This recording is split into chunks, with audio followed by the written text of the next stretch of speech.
So this week's episode is going to be a little bit different. The Minecraft movie came out today, and I went to see an early screening with my family, and we are going to talk a little bit about our thoughts on it. But the general gist of it comes down to, if you want to hate this movie when you go see it, there are a lot of things that will give you reason to hate it. But if you go into it with an open mind and just sit back and enjoy the ride, you can actually have a good time. So let's go into our details of it. Spoilers start around halfway through the video. I do put up a notice to let you know when to tune out. I am Steve. As a child, I yearned for the mines. Flint and steel. No, honestly, it's just me, Minimate from Shifted Reality. I haven't got too much work on the next episode done, so I'm making a little review here. For the past week or so, I've been kind of distracting myself with the Minecraft movie event, and I generally haven't worked too much on getting a narrative or what exactly I'm going to be doing next. There's a lot of AFK and I need to do to build up supplies for what I want to do. And so I thought I would check out this DLC content for the Minecraft movie, just to do something, give my thoughts on what the movie is going to be before I go see it, and then we'll come back and see what I think after I go see it. So I thought I'd play this little DLC a little bit, just to get some of my thoughts together on the Minecraft movie and what my general thoughts on it are, and also at the same time give a review of it after I go see it. So at this point, I have not yet seen it. Anything I've seen has only been released in trailers and are generally my own speculation. If you've seen trailers and have your own... I don't care. If you've seen trailers and expect your own speculations, I don't think anything I say here will be particularly spoilery. But if you haven't seen any trailers and are trying to keep yourself completely innocent, do of course click away and then come back after you see the movie. I will put up a notification before I get into any kind of spoiler territory. Alright, first night survival. Let's... Alright, no. I guess I am Steve.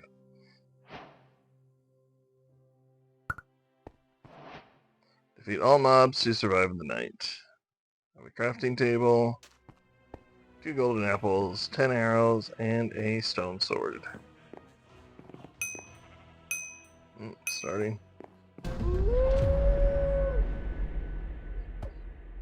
Yeah, this is all going to be adventure mode, so I can't actually craft or build anything.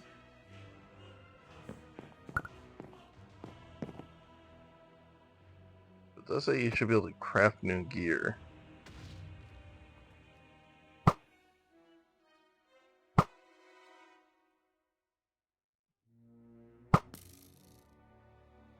Arrows are finite. Got some beacons over in the distance. There will be loot in chests. Check it out. Planks, buttons, gold, cacti, bucket, and a potato. Yeah, we're not leaving yet. Oh, zombie friends. So honestly, my first thought is like, okay, you have the typical thing, they don't know what they're doing, all of a sudden the world starts getting crazy and they are freaking out over how weird and unusual this world is. But the thing is, they don't actually bother, explaining exactly why they're stuck in the world, and it made it even less understanding how they were stuck in the world when they released their last trailer, which involved showing a villager nitwit clearly being able to just walk out no problem. Oops, that was not a good one. And the villager Nitwit can just walk through the portal without having their little beacon cube, or some people are speculating it's an orb of dominance or whatever, then what actually is keeping them in the world when things start getting dangerous? Why do they just not turn and leave?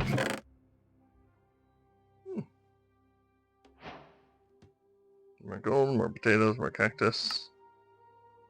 What do you think? Upgrade my sword or get some armor? I need 2 buckets and a chain. Iron sword. A shield. I'm actually don't use shields too much.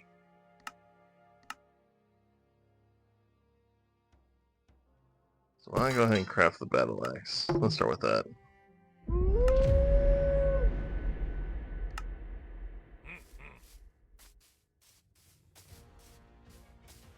Anyway, it sounds like, it seems to me like there should be something that should happen, that when things start really going crazy for them, they flee and try and get back through the portal, but for some reason they can't. And that will take some explaining, as oh Johnny, they really don't do anything in the movies to tell you why they actually care about this overworld being invaded by piglins. Another aspect of the movie that gets me is, guess it's here. Another thing that gets me about the trailer is that it seems very clearly that this is being set up. Oh wow, I'm really burning through this battle axe quickly, aren't I?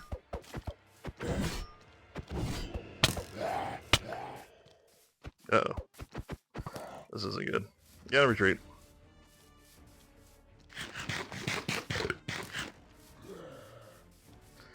It really seems like they're setting this up and really enjoy the game, the people who are doing the creepers. Oh my god, it's a charge creeper. The people who are doing the creepers and doing the props, they definitely had a very clear vision of what they wanted and what they loved about the game, but did not seem to have a decent idea of exactly what the story they wanted to tell, or perhaps maybe even more concerning is that the people who decided what story to tell really didn't know anything about the game other than having a checklist of items to go through. Oh, here comes Third Night. Oops. I really need to stop doing that. Oh, why am I on fire? What the heck, man?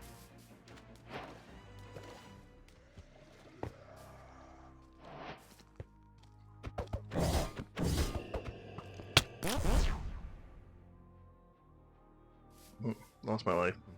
There's a lot of elements that just makes you think like maybe the people who wrote it didn't really know much about Minecraft. Like, how does Steve have Elytra if he's never been to the end before going to the end caused all the piglins to start rushing into the overworld? Or, which is one of the plot points that they seem to have hinted at in the course of the trailers. Did Steve ever, beat the Ender Dragon? There's been several pictures of like totems of undying. So does that mean he has gone through and died? Is there a respawn point? What's it all going to ultimately add up to? I don't know.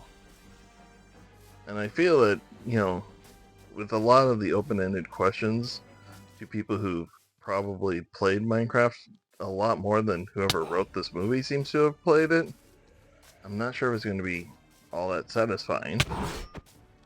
But again, I do want to keep an open mind. I am going to go see it with my family, just like I said I would. And I'm probably going to die here again. Yep. but I'm not really too concerned about it, and I really, not even really trying too hard on this little DLC game thing. I don't actually really care for these kind of games. I don't care for modded Minecraft packs. I, generally speaking, like to play Minecraft for the sake of building and creating, not for the sake of, well, this.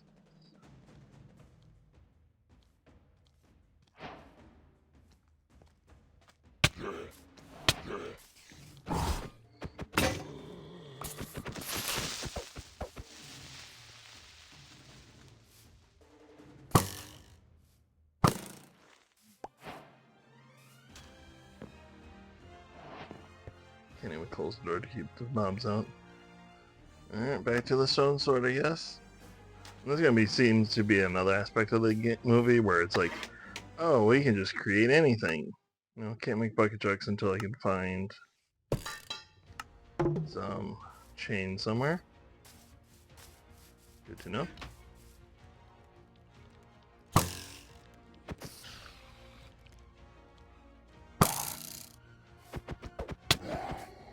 They don't seem to. It seems like they're not going to have the same crafting recipe limitations that the actual game has. It's going to be like, oh yeah, so you can do anything, you can create anything, you can go anywhere.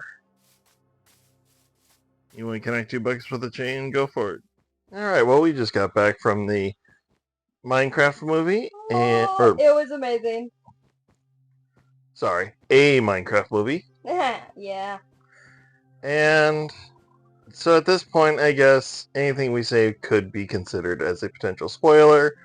Do not continue past this point unless if you are open for spoilers. Hug. And you Hug. have had Hug. and you have had time to make that decision for yourself. The first thing I would say, that not too much of a spoiler, but I was wrong. I said I thought for sure that this movie was made by people who love Minecraft, but written by some people who had no idea and just had a checklist of things to introduce people to. I was wrong. Okay. It was definitely written and directed and acted and carried out by people who knew what Minecraft was and wanted to make the best, quote, live action Minecraft you could ever make. Okay, you see this guy over here at this counter? Garrett the Garbage Man. Gargar. Yeah, also known as Gargar. Gargar. You know, this is his gaming store at the beginning of the... Yeah, I know! That's why I'm obsessing over it. But we also have the overworld over here. So here's the thing. If you have played this DLC, you've already been spoiled this movie. Because the main characters literally start off with the significance of game overworld, which I thought was kind of a funny pun of a game slogan and such. And then when they get into the Minecraft world, they have to do their night survival. And then as they're running away from that, they eventually have to do an elytra chase where they're flying and avoiding obstacles. And then they have to sneak into a woodland mansion in order to retrieve the earth crystal. So this... Let's do it in order. Yeah, so this... Hug. Yesterday. So this world DLC, this adventure map, literally spells out the first half of the movie in game format. So whether or not you think that's a good thing or not, whatever. Now, will it put us into the same one, or will... Yes. Ooh, I'll be Steve. I'll be Don. I like Don. Now, one thing that is slightly annoying, the movie does open up with a lot of narration and exposition as Steve explains everything that could possibly be happening. We have to get to the very top to... X-Man Johnny! We have to... Creeper, creeper, creeper, creeper! Grab the stuff, grab the stuff! I can't get up! Retreat, retreat, retreat, retreat!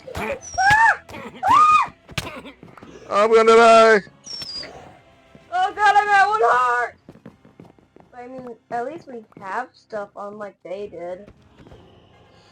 Yeah, that is true. I mean, this is basically where the movie starts in the Minecraft world, where they quick wood building that they construct a little too fast in order to protect themselves from the first night of mobs. And speaking of that, the first act, they make several references to how quickly the night comes and goes, but then they never come back to it. So, like, just how short the day was, it's like, they made a really big deal. It's like, oh, does it feel like night comes too fast? Oh, night's only 20 minutes. Like, every 20 minutes it's nighttime, and you have to... Wait, I thought it was every 10 minutes. 20. Oh. Is what he said. But wait. Okay. A full day is 20 minutes in a normal Minecraft world. Oh, baby, I can't die. Actually, that's something else that got to me. Until the third act climax, they never actually have the main characters kill any mobs. Did you notice that? Oh yeah, I did. The mobs just keep getting knocked around, and it's like comedy, action, and stuff like that. Now, one thing I didn't like too much is it still definitely had its moments of, hey, this is our checklist of Minecraft things we have to make sure we include. So it was like, oh, here's our MLG water bucket clutch. Here's our, zombie jockey. Here's... Am I the inside of the tower? Please don't let me die. I'm trying to... Okay, I cannot eat my last apple. So then there's more people. Alright, we gotta collect... I don't know, what did you think about the whole, Steve calling out all the common Minecraft events, or Minecraft elements? Like the zombie jockey. Oh, shoot. I need to eat. Well, I think for someone who doesn't know too much about Minecraft, it'd be, like, perfect. I'll just send... Well, another thing that kind of got me is some of the characters came to the realization / conclusion that they're inside a video game a little too quickly. Yeah. Like almost instantly, Garrett the Garbage Man was like, oh, look, an NPC mob. I am going to go to them for my first quest. I was like, dude, why do you think... Alright, I found the buckets that we'll need for... Ah, nice. Okay, that's good. Ah, Dad, creeper! Because he was like, okay, this is a game. I've never played this game before. Let me go try to get a quest to know what to do. Because I don't know what to do. That's what it was, Dad. Well, yeah, but, like, why did he immediately come to the conclusion it's a game? Oh, Dad's behind. Because it's a mythical world! That doesn't look anything like the real world, that's why! Oh, no. Obviously. Ultimately, I do have to certainly say it served its purposes. There was plenty of funny moments, and that, I enjoyed. I swear I almost died laughing. And it did have a market appeal to you as a younger audience. I mean, you were definitely the target market for this, and it showed, and you responded as such. Yeah, I was dying of laughter. Nope, and we're dead. Night 6, that's a high score for me. Yeah. Oh. We're in the wrong one. Yeah, we are. Hold on, reset.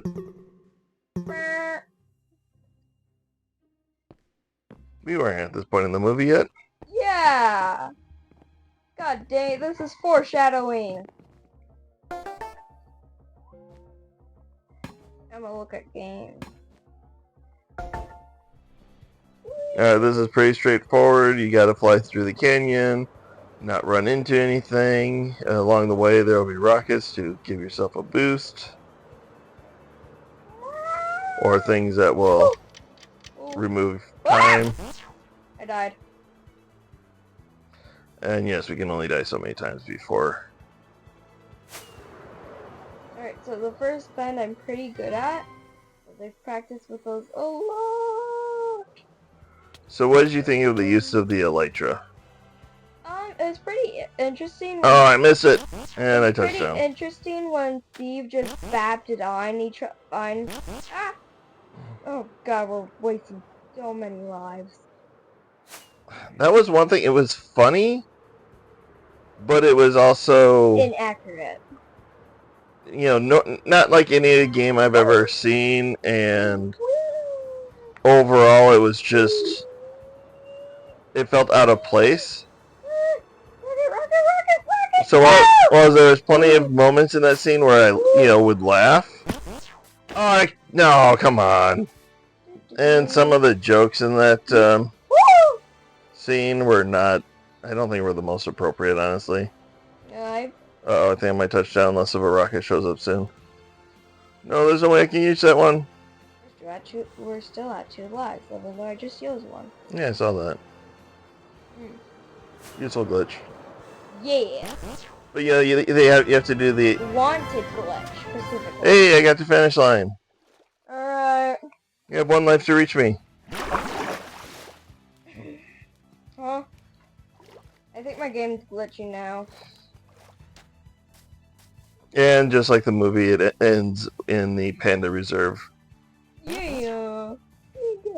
Oh, I like the part where 2 pandas breeded together. That was cute. But like, did you get when they had to go through the Elytra advancement of going through a 1x1 hole? Oh, yeah. And they had to do the quote man sandwich. Yeah, man sandwich. Yeah, I thought that was, basically a joke going, it's funny because they're 2 straight guys doing something that's somewhat gay, and it's just like... I thought they were gay, though. From how they acted. Your headcanon was that Gargar and... You did it. 3 minutes. Character unlocked, Gargar! Yay! Well, actually, you should play as Gargar. Since you're the most like him. Yes. You think I'm like Gargar, huh? Please. Oh, Mine right was now. Henry. Henry? That was something else. Like, his name was Henry, but Gargar kept calling him Hank or something? Alright, so this game you have to sneak past all the village people, or the villager people, and reach the 3rd floor. And there's certain furniture things you can hide in to try and avoid being caught, like I just was. Now the Woodland Mansion scene. Out of place? Out of place. Okay. Nope, I found the zombie chicken fight club. But yeah, that's something else, is like an example of how they were refusing to let the main characters kill anybody. Well, like the zombie jockey, no matter how much they hit it, they just kind of knocked it around, and then it was just like, oh, it's just, it's just crying, feel bad for it. I was happy when it started to cry. Yeah, that was something else. He had a totem of dying in his secret stash, and they don't use that. It's like, I'm sorry, that's like, one of the most powerful things he had in that stash. Alright. I come to interrupt this broadcast with a teaser of a new movie called FNAF 2. Wait, what? Collect totems for extra lives. Okay, man. Stairs. I found the stairs. You did? Checkpoint. Oh, you found a checkpoint? Oh, speaking about Enderman, what did you think about their "this is why you don't look into an Enderman's eyes" scene? Well, it was actually kind of interesting. I didn't know there were Endermen on the 3rd floor of the mansion. Normally there's not. What? No. Why did they add the Endermen? Why do we have these funny mushroom clouds? Because they had funny mushroom hats when they were distracting the villagers in the mansion with their music. No, I got stuck between 2 guys who had both stomped me. No. Oh well, game over. Well, that's basically the first half of the movie. Yep. One thing I didn't mention A lot of people have been speculating that the blue cube was the orb of dominance, but I always thought it looked more like a beacon. I thought it was kind of interesting that it basically turned out to be both. Yeah, that was interesting. It was the orb of dominance in the main bad guy's staff, but once they put it in to enact their ultimate take over the overworld plan, they had... And I feel sad for the bad guy because of her backstory. Yeah. Kind of. But then it became a beacon, which is kind of cool. Yeah. A beacon of death. Right. The fact that they did have a thing where as long as the piglins had netherwart, they could avoid becoming zombie piglins in the overworld. And so I kind of appreciate the fact that they did recognize the fact that in order to have piglins as the enemy, you have to overcome that hindrance. I was like, since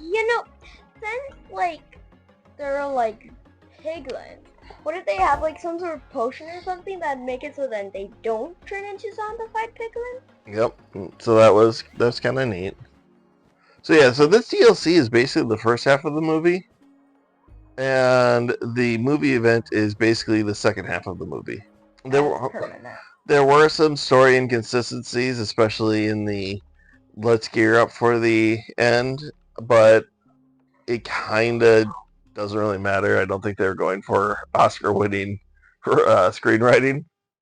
They just wanted to have a fun movie. I don't think that you can have a Jack Black movie without him singing at least once these days. Yeah. But in the end, do you recommend the movie? Yeah. I do too. It was great. I loved it. Particularly if you don't have high expectations for it, it might be what made it even better for me. I enjoyed the comedy. I definitely got the feel You are Gargar. Yeah. I definitely got the feel that everybody involved in this project both knows and loves Minecraft. In the end, I say, oh my god, go ahead and go see it, even if you thought that you wouldn't. Here's the thing. I like the fact that there was Afmal and I believe LD Oh. Shadow Lady. And Yeah, that was something else. You spotted Afmal. I'm pretty sure I saw LD Shadow Lady. But I had seen other people, I want to say I saw a thing about Mumbo and Pearlescent being at the filming set, so I always kept expecting to see them. And there's actually a picture out there of them next to Jason Momoa, and both of them are taller than Jason Momoa. So if they were in any of those scenes, they should have been obvious. I also think it would have been funny if it was, had a scene where, Mumbo was like, oh, it's really quite simple, actually, as he's trying to explain something or fix something. They could have made Mumbo Jumbo be the, STEM science teacher. That would have been hilarious to me. Yeah. There's no blatant callouts to any of the Minecraft people. My son did have to explain the Technoblade cameo that they had in there for it. It was a pig with a crown with gems. How did you not recognize it as Technoblade? Go watch the film. It's a fun family movie. If you like Minecraft, you're probably going to get a kick out of it. My wife, who never plays Minecraft, got a kick out of it. She was dying of laughter. Sometimes the fact that we were laughing was because of how cheesy it was. Sometimes we were laughing because of how funny it was. But they just rolled with it the entire time. Other side. Alright. Well, have a good one, everyone. And Bye. tune in next week for the next episode of Shifted Reality. Yay!